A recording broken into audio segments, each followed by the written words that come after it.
الصلاۃ معزز و مکرم سامعین و حاضرین، 26ویں پارے کا رات کو تراویح میں 26واں سپارہ پڑھا گیا، اور 26ویں سپارے میں جو پہلی صورت ہے اس کو کہتے ہیں سورہ احقاف۔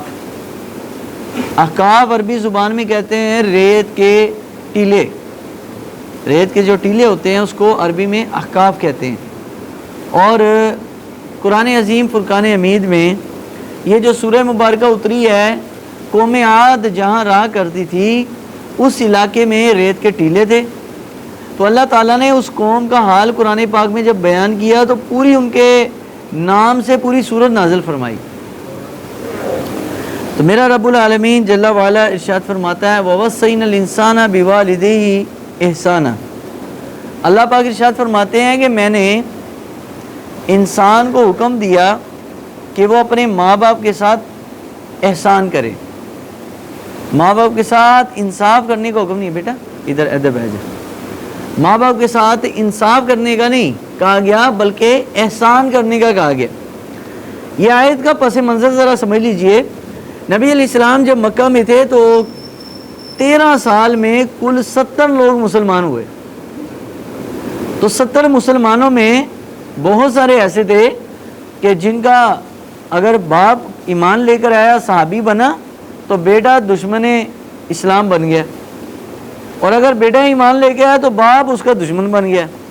یعنی ہر خاندان میں سے ایک دو بندے بمشکل کلمہ پڑھتے تھے، تو جب وہ اپنے والدین کو کلمہ پڑھتا ہوا دیکھتے تھے تو وہ والدین پہ سختی کرتے تھے، اور جب کوئی اپنی اولاد کو آپ وسلم کا کلمہ پڑھتے ہوئے دیکھتا تھا تو وہ سختی کرتا تھا۔ تو ظاہری بات ہے جب کوئی کسی پر سختی کرے تو غصہ تو آتا ہے، اور وہ غصہ پھر ناراضگی میں، ناراضگی دشمنی میں بدل جاتی ہے۔ تو اللہ تعالیٰ نے قرآن پاک میں حکم بیان کیا ان مسلمانوں کو کہ جن کے ماں باپ کافر ہیں اور خود وہ مسلمان ہوا ہے۔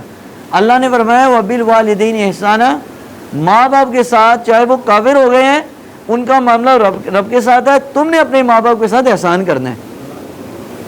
یعنی ماں باپ اگر کافر بھی ہوں پھر بھی حکم یہ ہے کہ ان کے ساتھ نرمی سے بات کی جائے، ان کا خیال کیا جائے، اور اگر مسلمان ہوں تو پھر حق اور زیادہ بڑھ جاتا ہے۔ تو اللہ تعالیٰ نے فرمایا کہ اپنے ماں باپ کے ساتھ احسان کرو۔ حملتہ امہ کرہا، وہ جانتا نہیں انسان کہ اس کو اس کی ماں نے بڑی مشقت کے ساتھ 9 مہینے پیٹ میں اٹھائے رکھا، ووضعتہ کرہا، اور بڑی تکلیف کے ساتھ اس کی پیدائش ہوئی ہے۔ وحملہ وفصالہ 30 شہرا، اور اللہ نے فرمایا کہ بچے کو دودھ پلانے کی جو عمر ہے وہ 30 مہینے تک ہے، یعنی 30 مہینے تک ماں اپنے بچے کو دودھ پلا سکتی ہے۔ 30 مہینے کتنے بن گئے بھائی؟ 2.5 سال۔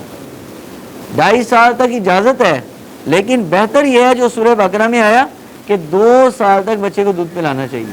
اگر 2 سال تک کسی بچے نے کسی عورت کا دودھ پی لیا، چاہے وہ اس کی ماں نہیں ہے، رضائی ماں بن جائے گی وہ، اور اگر 2 سال سے زیادہ ہے تو وہ رضائی ماں نہیں بن سکتی۔ 2.5 سال تک صرف اجازت ہے کہ وہ دودھ پلا سکتی ہے، اس کے علاوہ فرض اور لازم کتنا ہے؟ صرف 2 سال۔ 2 سال لازم ہے، 2.5 سال تک کی اجازت ہے، یہ قرآن پاک میں ہے۔ اور اللہ تعالیٰ نے فرمایا حتی اذا بلغ اشدہ وبلغ 40 سنہ، جب وہ اپنی طاقت پر پہنچا اور وبلغ 40 سنہ، اور جب 40 سال کا ہوا تو کہنے لگا قال ربی اوزعنی، اگر وہ سچا مسلمان تھا تو وہ کہتا ہے ربی اوزعنی، یا اللہ تم میری قسمت میں یہ کام کر دے، ان اشکر نعمتک التی انعمت علی وعلی والدی، کہ میں تیری ان تمام نعمتوں کا شکر ادا کروں جو تو نے مجھے عطا کی ہے اور جو ہے میرے ماں باپ کو دی ہے۔ جب بندہ ہو جائے، صحیح اللہ کا بندہ بنے، تو وہ یہ دعا مانگتا ہے، وہ اپنی طاقت پر اتراتا نہیں ہے، وہ اپنے ماں باپ کا احسان یاد رکھتا ہے، ماں باپ کے ساتھ بھلائی کرتا ہے، یہ قرآن پاک بتا رہا ہے۔ اور دوسرا اس میں جو موضوع ہے سورہ احقاف کے اندر، وہ جنات کا تذکرہ ہے۔ جنات، اللہ رب العالمین نے اپنے محبوب علیہ الصلوۃ والسلام پر جب یہ سورہ احقاف نازل کی ہے تو میرا رب العالمین جل وعلا ارشاد فرماتا ہے یا قوم قالوا وَإِذَا صَرَّفْنَا إِلَيْكَ نَفَرٌ مِّنَ الْجِنِّ يَسْتَمِعُونَ الْقُرْآنَ فَلَمَّا حَضَرُوهُ قَالُوا أَنصِتُوا فَلَمَّا قُضِيَ وَلَّوْا إِلَىٰ قَوْمِهِمْ مُنذِرِينَ۔ نبی علیہ السلام جب طائف سے واپس آ رہے تھے تو طائف کے رستے میں ایک وادی آتی ہے، وادی نخلا۔ جنہوں نے زیارت کی ہوئی ہے وہاں پر ان کو معلوم ہوگا، وادی نخلا مکہ اور طائف کے درمیان میں ہے۔ یہ وہ وادی ہے جہاں پر نبی پاک صلی اللہ علیہ وسلم پر جنات اسلام لے کر آئے اور آپ صلی اللہ علیہ وسلم کا کلمہ پڑھا۔ وہ ایسا تھا، نبی علیہ السلام صبح کی نماز میں قرآن کی آیت پڑھ رہے تھے، جب یہ آیت کریمہ نازل ہوئی ہے سورہ احقاف کی، تو اللہ تعالیٰ نے اپنے محبوب کی زبان سے کہلوایا وَإِذَا صَرَفْنَا إِلَيْكَ نَفَرٌ مِّنَ الْجِنِّ، اے میرے محبوب علیہ السلام جب متوجہ کر دی ہم نے تیری طرف کچھ جنات۔ نبی علیہ السلام قرآن پڑھ رہے تو جن کان لگا کر قرآن سن رہے، اور یستمعون القرآن فلما حضروا قالوا انصتوا، جب جنات آ گئے تو جنات نے آپس میں کہا خاموش ہو جاؤ، سننے دو یہ مسلمانوں کے نبی کیا پڑھ رہے ہیں۔ اب قرآن نے ان کی وہ کیفیت ابھی وہ بتایا، حضور پر فوراً نازل ہو گیا کہ جن یہ کہہ رہے ہیں وَلَّوْا إِلَىٰ قَوْمِهِمْ مُنذِرِينَ، اور حضور کا کلمہ پڑھ کے اپنی قوم کو ڈرانے کے لیے چلے گئے کہ بھائی حضور کا کلمہ پڑھ لو۔ اور ان جنات میں سب سے پہلا جن جو اسلام لے کر آیا وہ ہندوستان کا تھا۔ یعنی آپ یہ کہہ سکتے ہیں جنات میں جو رسول پاک صلی اللہ علیہ وسلم کا صحابی بنا اس کا تعلق ہندوستان سے تھا، اور آج جہاں آج بیٹھے ہیں لاہور میں یہ ہندوستان کا حصہ تھا۔ یعنی دریائے سندھ کے نیچے جو حصہ ہے جتنا یہ سارا ہندوستان ہے، اور دریائے سندھ کے اوپر والا حصہ یہ سارا افغانستان اس زمانے کا حصہ ہے، اس زمانے کا افغانستان۔ اس زمانے میں یہ دو ہی ملک تھے، اور بلوچستان کا حصہ ایران میں شامل تھا اور کچھ افغانستان میں تھا، تو وہ ہندوستان کا تھا۔ اب یہ پتہ نہیں ہندوستان کے کس علاقے سے تھا، لیکن تھا ہندوستانی، اور اس نے جو کلمہ پڑھا وہ آپ صلی اللہ علیہ وسلم کا پہلا صحابی بنا۔ تو جنات میں بہت سارے ایسے جن ہیں جن سے بعد میں اس امت کے بہت سارے علماء نے حدیثیں روایت کی ہیں۔ یعنی آپ صلی اللہ علیہ وسلم کی بہت ساری حدیثیں وہ ہیں کہ جو نبی پاک صلی اللہ علیہ وسلم سے جنات نے سنی ہے، اور جنات نے سننے کے بعد آگے جن کو بتائی ہے، آگے انسانوں کو بتائی ہے، جو انسانوں میں ان کے شاگرد بنے۔ تو جنات کی عمر تو بڑی ہوتی ہے، 700 سال، 1000 سال۔ اور ہمارے ایک استاد کے استاد تھے، فوت ہو گئے، اللہ ان کو غریق رحمت کرے، انہوں نے حضور کی وہ حدیث روایت کی جن میں نبی پاک صلی اللہ علیہ وسلم اور ہمارے وہ بڑے استاد کے درمیان صرف 3 واسطے تھے۔ زمانہ کتنا گزر گیا سرکار کو، 14 سال کا۔ تو کسی نے پوچھا کہ بخاری مسلم کی حدیثوں میں 3 واسطے نہیں ہیں، بہت کم، کوئی 22-23 حدیثیں ہیں جس میں 3 واسطے ہیں، یعنی نبی علیہ السلام، صحابی کے درمیان تابعی، اور تابعی کے درمیان ایک اور بندہ، اور پھر امام بخاری، یعنی 3 واسطوں سے امام بخاری تک حدیثیں بڑی کم پہنچی ہیں، کوئی گنتی کی 22-23 حدیثیں ہیں۔ لیکن وہ کہا 14 سال بعد آپ 22 واسطوں سے 2-3 واسطوں سے حدیثیں بیان کر رہے ہو۔ انہوں نے کہا ہم اپنی طرف سے نہیں بیان کر رہے، بلکہ یہ حدیثیں وہ ہیں جو جنات صحابہ کرام نے آگے بتائی، اور آگے ان کے جنات شاگردوں نے اس امت کے علماء کو حدیثیں بتائی ہیں۔ تو درمیان میں 3 واسطے بن گئے، یعنی آپ صلی اللہ علیہ وسلم سے جن صحابی نے سنا، صحابی جن نے آگے اپنے جن شاگرد کو بتایا، اس جن شاگرد نے آگے کسی عالم دین کو بتائی، تو درمیان میں 3 واسطے بنے۔ ان کے باقاعدہ نام ہے حدیثوں میں، چین کے اندر سند ہے باقاعدہ، وہ سند کہتے ہیں وہ چین جس کے واسطے سے حدیث پہنچتی ہے۔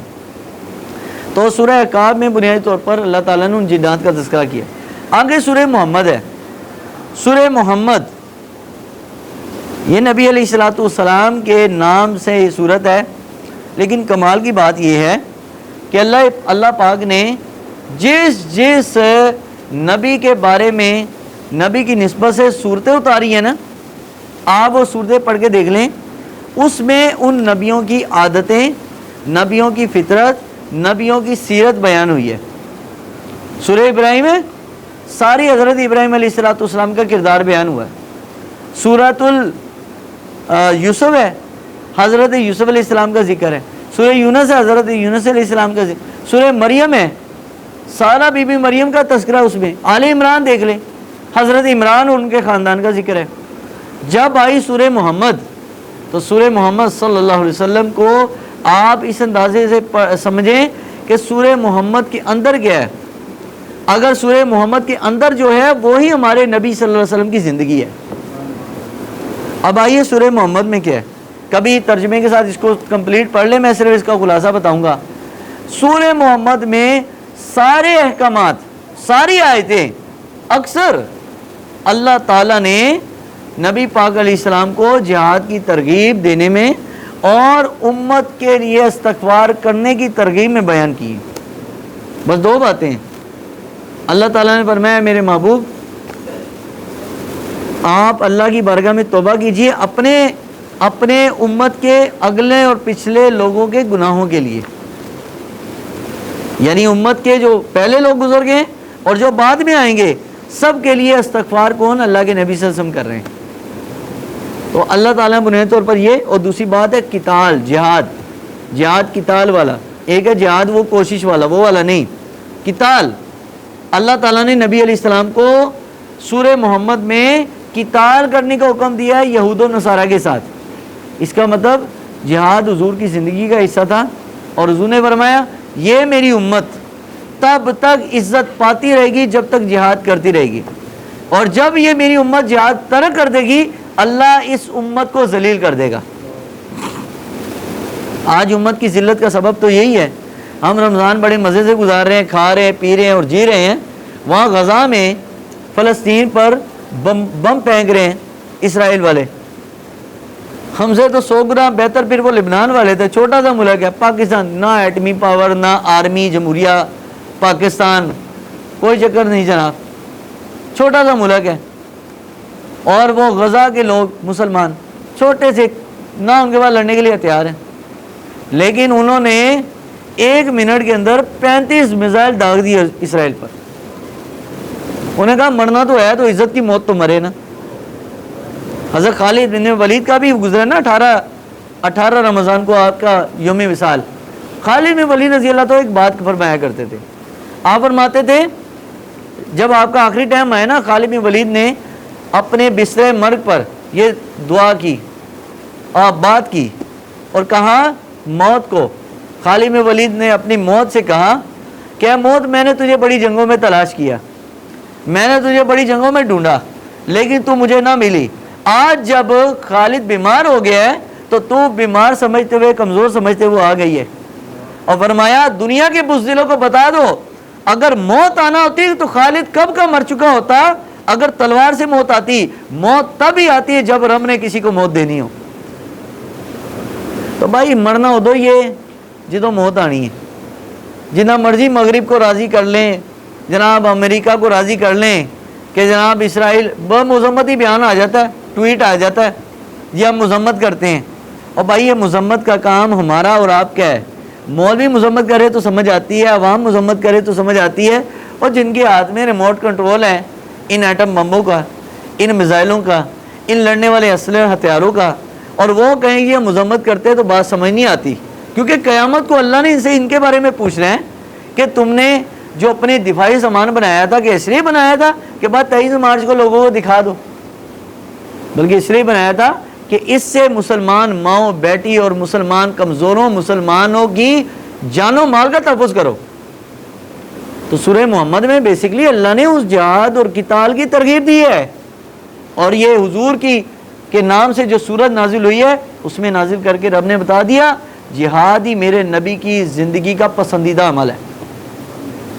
دیکھیں نا رمضان میں ہمارے سرکار نے کتنی جنگیں لڑی، 2، غزوہ بدر بھی رمضان میں ہوئی ہے، فتح مکہ جنگ بھی رمضان میں ہوئی ہے، اور دونوں میں رحمت دو عالم صلی اللہ علیہ وسلم کوئی سحری کوئی افطاری پروگرام نہیں جناب، بس ٹھیک ہے جو مل گیا کھا لیا اور جنگ لڑنے چلے گئے، نہ جناب جامع شیری تے، نہ گرم و نرم شربت تے، نہ جناب چائے تے، نہ جناب بریانیاں، ہم تو 10 قسم کے کھانے کھا کے ایسی کہنے ہیں جناب روزے کا مزہ کوئی نہیں ہے۔ تو وہاں روزے دیکھو جو پیس کے جو کا بالکل آٹا سا بنا کے پانی میں ڈال کے اسی کو پی لیا، یہ ہے سحری اور یہ افطاری ہے۔ اور ہمیں دیکھو، تو اس لیے امت آج جو ذلیل ہو رہی ہے نا، یہ سورہ محمد ہمیں بتا رہی ہے کہ امت کی ذلت کا ایک ہی سبب ہے، وہ جہاد کو ترک کرنا ہے۔ اگلی سورہ مبارکہ سورۃ الفتح ہے۔ یہ سورہ فتح نازل ہوئی ہے 6 ہجری، جب ہمارے آقا مولا صلی اللہ علیہ وسلم نے معاہدہ کیا کافروں کے ساتھ، صلح حدیبیہ کا۔ بڑا لمبا معاہدہ ہے، مختصر یہ کہ مسلمانوں، حضور نے فرمایا کہ 10 سال ہم جنگ نہیں لڑیں گے کافروں کے ساتھ۔ معاہدہ کیا کہ مسلمان اپنی مالی حالت درست کر لیں، بڑی غربت تھی مسلمانوں کی، اور ہر سال میں اگر اندازہ لگایا جائے، نبی علیہ السلام نے 10 سالہ مدنی دور میں 74 جنگیں لڑیں، اور 74 جنگوں میں سے 28 جنگیں میں خود گئے۔ اب 74 جنگوں کا حساب لگائے 10 سالوں میں، ہر سال 7 یا 8 جنگیں بنتی ہیں۔ ہر سال 7 جنگیں لڑنا کوئی آسان کام ہے، اور ہو بھی غریبی فقیری، کھانے کو کچھ ہو نہیں، جنگ لڑنے جا رہے بھائی۔ لیکن رحمت علیہ السلام نے ایک موقع دیا کافروں کو، کافر یہ نہ کہہ سکے ہمیں سنبھلنے کا موقع نہیں دیا۔ حضور نے فرمایا 10 سال معاہدہ کرو، جنگ نہیں ہوگی، 10 سال میں اگر ہمارا بندہ تمہارے پاس آ جائے تم نہ چھوڑنا، اور اگر آپ کا بندہ ہمارے پاس آ جائے ہم آپ کو واپس کر دیں گے۔ اب یہی وہ موقع ہے، سرکاری دو عالم علیہ السلام معاہدہ کر بیٹھے۔ ایک صحابی جو مکہ والوں نے اس کو گرفتار کیا وہ آ گئے، ہاتھ میں زنجیریں لگی ہیں، بیڑیاں لگی ہوئی ہیں۔ عرض کیا یا رسول اللہ مجھے انہوں نے پکڑا ہوا ہے۔ فرمایا اب میں معاہدہ کر چکا ہوں، اب میں اپنی زبان سے پھر نہیں سکتا، تم اللہ تعالیٰ تمہیں صبر دے، تم انشاءاللہ انتظار کرو، اللہ خیر کرے گا۔ اب معاہدہ بھی 1-2 دنوں کا نہیں ہے بھائی، 10 سال کا ہے، 10 سال تک اس نے قید میں ہی رہنا تھا۔ اس موقع پر سورہ فتح اتری، اور اللہ نے فرمایا لَقَدْ صَدَقَ اللَّهُ رَسُولَهُ الرُّؤْيَا بِالْحَقِّ لَتَدْخُلُنَّ الْمَسْجِدَ الْحَرَامَ إِنْ شَاءَ اللَّهُ آمِنِينَ۔ اے میرے محبوب، اگر تمہارا رب چاہے، اللہ نے آپ کا خواب سچا کر دیا، انشاءاللہ آپ مسجد حرام داخل ہوگے، خانہ کعبہ اور مکہ آپ کے حوالے اللہ کر دے گا۔ اب 2 سال پہلے آیتیں اتری، منافقین کہنے اوئے وہ کتنے مکہ فتح ہوا ہے؟ نہ مکہ فتح ہوا، نہ مسلمانوں کے حوالے خانہ کعبہ کیا گیا۔ اب یہ آیتیں تو اتر گئی، اب معاہدہ ہو گیا۔ اب نبی علیہ السلام نے کافر سے معاہدہ کیا۔ کس سے کیا بھائی؟ مسلمان سے معاہدہ نہیں ہے، کافر سے معاہدہ کیا۔ حضور اپنی زبان پہ قائم رہے۔ اب اس سے ہمیں ایک سبق ملتا ہے کہ اگر تمہاری زبان کسی کافر سے بھی ہو جائے نا تو اپنی زبان پہ قائم رہو، اور جب تمہاری اپنی زبان تم نے نہیں کی ہے، اب اگر کافر سے زبان کی ہو تو لازم ہے پوری کرنا، تو مسلمان سے زبان کر کے بندہ پھرے تو وہ منافق اس سے بڑا اور کون ہے بھائی؟ تو اس لیے حضور نے زبانی کلامی جو معاہدہ کیا ہے نا، یہ بڑی اہمیت کا عمل ہے۔ آپ کی نمازیں روزے ادھر ہی رہ جانی ہیں، یہ جو حقوق العباد ہے اللہ نے یہاں پوچھنا ہے۔ تو نبی علیہ الصلوۃ والسلام نے معاہدہ پکا کر لیا، 2 سال چلا معاہدہ۔ 2 سال کے بعد کافروں نے خود معاہدہ توڑ دیا، ایک جگہ پہ مسلمانوں کو شہید کر دیا، جنگ ہوئی، مسلمانوں کو قتل کیا۔ سرکار کو پتہ چلا، نبی علیہ السلام بڑے جلال میں آ گئے، دیکھا تو ابو سفیان، یہ ابھی ایمان نہیں لائے تھے، یہ نبی علیہ السلام کے رشتے میں سسر بھی ہیں۔ سرکار دو عالم علیہ السلام کے رشتے میں کیا لگتے ہیں؟ سسر لگتے ہیں۔ تھے کافر لیکن ان کی بیٹی سرکار کے نکاح میں، حضرت ام حبیبہ رضی اللہ تعالیٰ عنہ، ام المومنین۔ اب یہ آگے مدینے کہ جی معاہدہ نوے سرے تو کریے۔ حضور علیہ الصلوۃ والسلام کو ملنے کے لیے آئے، اپنے بیٹی کا گھر دستک دی، سرکار کے گھر۔ تو نبی علیہ السلام کی بیوی نے دروازہ کھولا، چونکہ والد لگتے تھے، احترام کیا، کیونکہ ہم نے پیچھے صورت میں پڑھا ہے کہ باپ اگر کافر بھی ہو تو احترام کرنا ہے اس کا ایمان بے ایمانی وہ اللہ کا اس کا معاملہ ہے، لیکن تم نے باپ ہونے کے ناطے اس کا خیال کرنا۔ انہوں نے دروازہ کھولا، اندر لے کے آئیں اپنے گھر، تو ایک بستر لگا ہوا تو اس پہ بیٹھنے لگے، تو ام حبیبہ رضی اللہ تعالیٰ نے وہ بستر اٹھا لیا۔ تو انہوں نے پوچھا کہ بیٹی میں اس قابل بھی نہیں کہ میں بسترے پر بیٹھوں۔ تو حضرت ام حبیبہ نے بڑا جملہ کہا، فرمایا ہمارے قرآن میں لکھا ہے، تب تو یہی کہنا تھا ہمارے قرآن میں، کیونکہ یہ مسلمان تھی، باپ کافر تھا۔ کہا ہمارے قرآن میں اللہ تعالیٰ نے فرمایا ان المشرکون ناجسون، جتنے بھی بت پرست ہیں، مشرک ہیں، یہ سارے پلیت ہیں۔ اور یہ جو بستر ہے یہ جانتے ہو کس کا ہے؟ یہ میرے آقا و مولا صلی اللہ علیہ وسلم کا بستر ہے۔ تو میں نہیں چاہتی، ٹھیک ہے آپ میرے والد ہیں لیکن سرکار کے بستر پر میں نہیں چاہتی کہ کسی مشرک کا جسم بھی لگے۔ اٹھا کے دوسرا بستر لائی، وہ بچھایا، وہاں پر حضرت ام حبیبہ نے اپنے باپ کو بٹھایا۔ جب وہ نبی علیہ السلام بعد میں آئے تو کہنے لگے کہ ہم معاہدہ کرنا چاہتے ہیں۔ حضور نے فرمایا معاہدہ ایک بار ہی تھا، اب ٹوٹ گیا۔ مومن کبھی بھی ایک سوراخ سے دو باری نہیں ڈسا جاتا، مومن کبھی بھی ایک سوراخ سے دو باری نہیں ڈسا جاتا، یعنی دھوکہ مسلمان جو ہے نا ایک دفعہ ہی کھاتا ہے، بار بار دھوکہ کھاتا نہیں۔ تو حضور نے فرمایا نہیں، بس اب معاہدہ نہیں ہوگا۔ اب نبی علیہ السلام نے رمضان کا مہینہ آیا، مسلمانوں کو حکم دیا چلو بھائی مکہ جانا ہے۔ 10 رمضان المبارک کو سرکار چلے مکہ سے، مدینہ سے، اور 20 رمضان کو مکہ پہنچے۔ اچانک چاروں طرف سے مسلمانوں نے حملہ کیا اور مکہ کو فتح کیا۔ کل 20 رمضان گزرا ہے، فتح مکہ کل ہوا۔ تو سرکار دو عالم علیہ السلام نے مکہ کو فتح کیا اور فرمایا مکہ والو جانتے ہو آج میں تمہارے ساتھ کیا کروں گا؟ کہا جی وہی سارے وہ منظر کافروں کی نظر میں آنکھوں میں آ گئے کہ ہم بلال کو انہی گلیوں میں گھسیٹتے تھے، یہ وہی جگہ ہے جہاں پر نبی علیہ السلام نماز پڑھتے تھے، ہم پیچھے سے سیٹیاں بجاتے تھے، ہم تاڑیاں بجاتے تھے، ہم شور کرتے تھے، ہم مسلمانوں کو یہاں پر ظلم و ستم کرتے تھے، سارا منظر کافروں کی نظر میں آ گیا۔ فرمایا جانتے ہو میں آج تمہارے ساتھ کیا کروں گا؟ تو جب سرکار کی بات سنی کافر یہی کہنے لگے وہی جو ہم نے آپ کے ساتھ کیا تھا۔ تو حضور نے فرمایا جاؤ آج جو اپنی تلوار گرا دے اس کو بھی معافی، جو اپنے گھر کا دروازہ بند کر دے اس کو بھی معافی، جو ابو سفیان کے گھر چلا جائے اس کو بھی معافی ہے۔ سارے دشمنوں کو سرکار نے معاف کر دیا، لیکن نبی علیہ السلام نے 3 لوگوں کو معاف نہیں کیا۔ جانتے ہو کیوں؟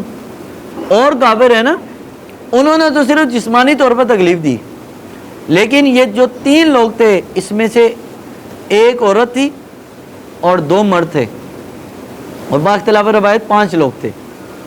یہ لوگ وہ تھے جو نبی صلی اللہ علیہ وسلم کو طنز کرتے تھے، نبی پاک صلی اللہ علیہ وسلم پر جملے کستے تھے، جیسے کئی لوگوں کو عادت ہوتی ہے نا ٹچکرے لگانے کی، یعنی وہ بات کسی کو کہتے ہیں سنا کسی کو رہے ہوتے ہیں، یعنی وہ پائیاں لی گل نہیں ہوتی نا، زنانیاں لے، یعنی زنانہ نما مرد ہوتے ہیں نا کئی، مطلب عورتوں والی عادتیں، تو وہ بات کسی کو کہیں گے سنا کسی کو رہے ہوں گے، یہ عورتوں کی عادت ہے، بندوں کی عادت نہیں ہے یہ۔ تو وہ نبی علیہ السلام پر شعر کستے تھے، بات کسی کو کر رہے ہیں سنا نبی صلی اللہ علیہ وسلم کو رہے ہوتے اور سرکار کا دل دکھاتے تھے۔ فرمایا ان سب کو جہاں پاؤں ان کی گردن اڑا دو۔ تو بتایا گیا یا رسول اللہ صلی اللہ علیہ وسلم، ابن خطل اس میں ایک شاعر تھا، وہ سرکار پر شعر و شاعری پہ طنز کیا کرتا تھا، تو کہنے لگا یا رسول اللہ صلی اللہ علیہ وسلم ایک ابن خطل جو ہے نا وہ تو کعبے کے غلاف کے اندر چھپا ہوا ہے، کعبے کی دیوار ایک طرف دوسری طرف کعبے کا غلاف ہے، بیچ میں ابن خطل۔ حکم تو یہ ہے کہ حرم شریف کے اندر جو کافر بھی آ جائے نا تو کافر کو بھی پناہ دینی، دشمن آ جائے دشمن کو بھی پناہ ہے جب تک وہ حرم کے اندر ہے، مار نہیں سکتے۔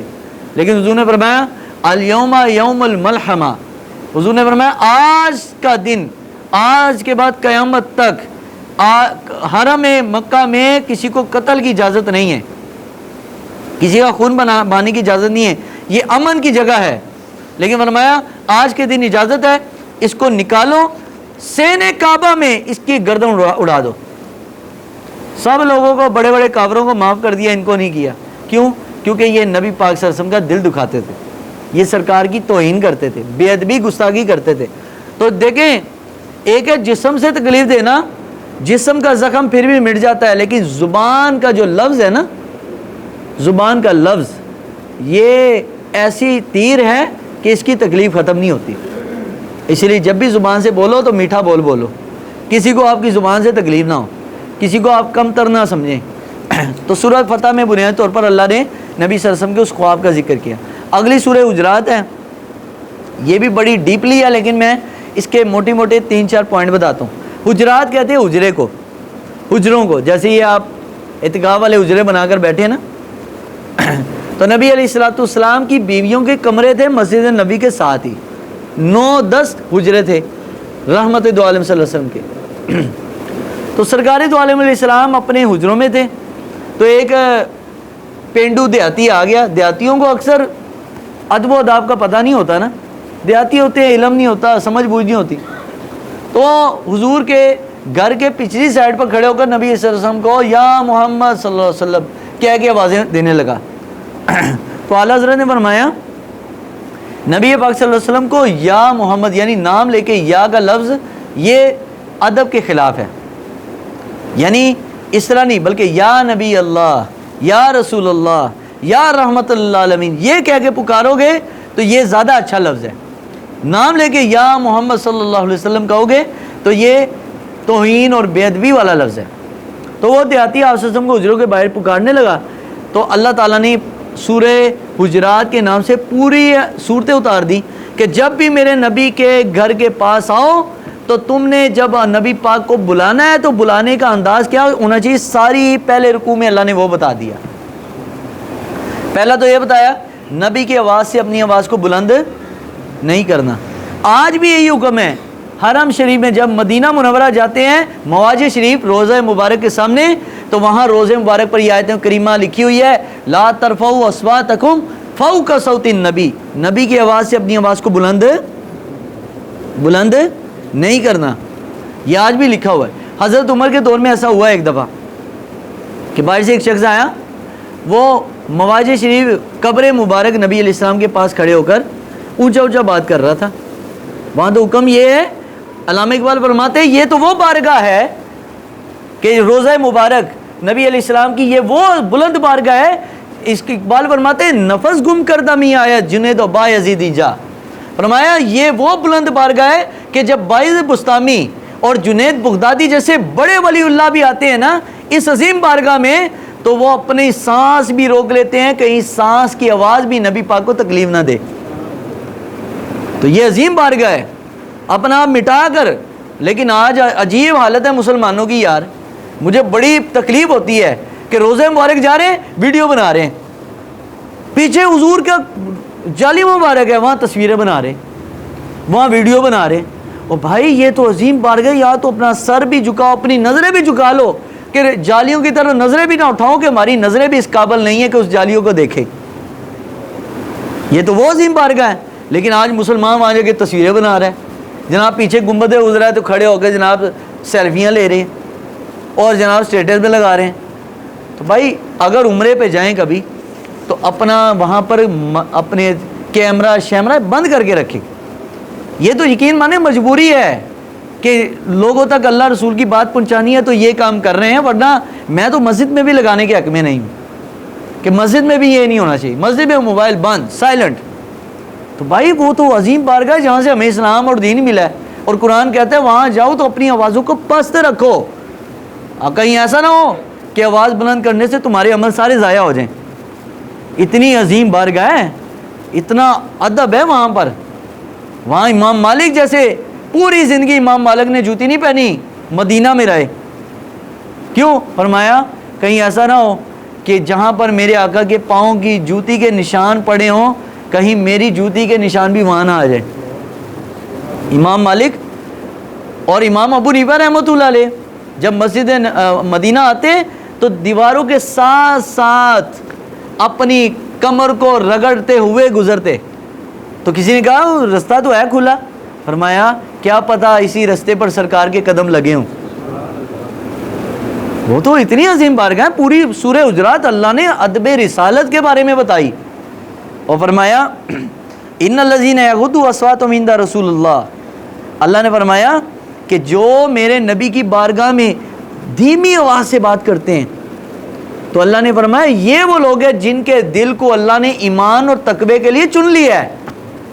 اگر چاہتے ہو اللہ تمہارے دل کو چن لے، پسند کر لے، اللہ اسی دل کو چنتا ہے جہاں پر نبی کا ادب ہوتا ہے، جہاں نبی کی محبت ہوتی ہے. لیکن لوگ ہیں نا جی نبی نے یہ کیا، نبی نے یہ کہا. او بھائی ہمارے آقا مولا صلی اللہ علیہ وسلم رحمت اللہ علیہ حضور کا نام نامی آئے تو لقب لے کر درود پڑھ کے پھر سرکار کا نام لو، اور بلکہ سرکار کا نام لینے سے پہلے کلمہ کئی دفعہ پڑھ لو تاکہ زبان پاک ہو جائے. اللہ نے دیکھے نا کلمے میں بھی پہلے لا الہ الا اللہ رکھا اور پھر رکھا محمد کیوں رکھا؟ وجہ یہ ہے کہ لا الہ الا اللہ یہ صفائی ہے، نفی اثبات ہے، اس سے صفائی ہوتی ہے. لا الہ الا اللہ، اللہ چاہتا ہے کہ میرے نبی کا نام آئے تو تمہاری زبانیں پاک ہونی چاہیے. اللہ کا ذکر کر کے پہلے زبانوں کو، دلوں کو، اپنی نظر کو پاک کرو، پھر میرے نبی کا نام لو. تو لیکن لوگ ہیں نا، لوگ ادب رسالت ہی بھول گئے. نبی صلی اللہ علیہ وسلم کے لیے ایسے ایسے لفظ بولتے ہیں کہ جی نبی تو نعوذ باللہ شے کوئی نہیں، نبی نعوذ باللہ نبی کا اللہ کے سامنے کوئی، اوے اللہ نے عزتیں دی ہیں ان کو. اللہ خود کہتا ہے ان العزت للہ والرسول، بے شک تمام عزتیں اللہ کے لیے، اس کے رسول کے لیے اور ان لوگوں کے لیے جو نبی پر ایمان لے کر آئے. اللہ نے عزتیں دی ہیں.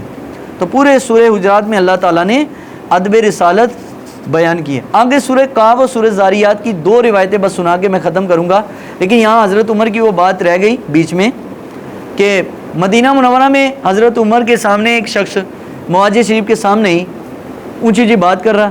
حضرت عمر نے اس کو بلایا اور بڑے غصے سے پوچھا کہ تم کہاں سے آئے ہو؟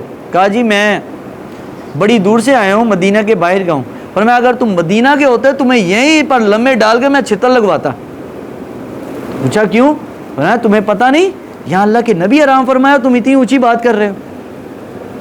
تو صحابہ حضور علیہ الصلوۃ والسلام کو جیسے زندگی میں ادب کرتے تھے، دنیا سے جانے کے بعد سرکار کی قبر کا احترام بھی ایسے ہی کرتے تھے. اگلی سورہ قاف ہے جو رات کی تراویح میں پڑھی گئی اور سورۃ الزاریات. سورۃ القاف میں بنیادی طور پر اللہ تعالیٰ کے محبوب صلی اللہ علیہ وسلم سورۃ القاف اکثر عید کی نماز میں اور جمعہ کی نماز میں سورہ قاف پڑھا کرتے تھے. انشاءاللہ یاد کرانا ہے مجھے، عید میں بھی جمعے میں بھی انشاءاللہ کوشش کریں گے کہ ان آیات کی تلاوت کی جائے. اچھا اس میں حکمت کیا ہے؟ سورہ قاف کے شروع میں نا اللہ تعالیٰ نے پہلی شروع کی آیت میں بیان کر دیا او بدیو، اور تم نے مٹی میں جانا ہے، پھر تکبر کس بات کا؟ اور دیکھیں سرکار عام نمازوں میں نہیں، اس کو خصوصاً جمعے میں اور عید کی نماز میں پڑھا کرتے ہیں، کیونکہ جمعہ اور عید ہی وہ وقت ہے کہ جب بندے بڑے بن ٹھن کے آئے ہوتے ہیں، بڑا اپنے ناک دے مکھی بھی نہیں بیٹھ دیندے. اللہ کے محبوب نے تلاوت کر کے بتا دیا او بندو تم لوگوں نے مٹی میں جانا ہے، پھر تکبر نہ کرو. اس لیے سرکار جمعے کو اور عید کو سورہ قاف پڑھا کرتے تھے. اگلی سورہ زاریات ہے وہ انشاءاللہ کل کے درس میں ہم بیان کریں گے. دعا ہے اللہ تعالی ہم سب کو سن سنا کر عمل کی توفیق عطا فرمائے. اللہم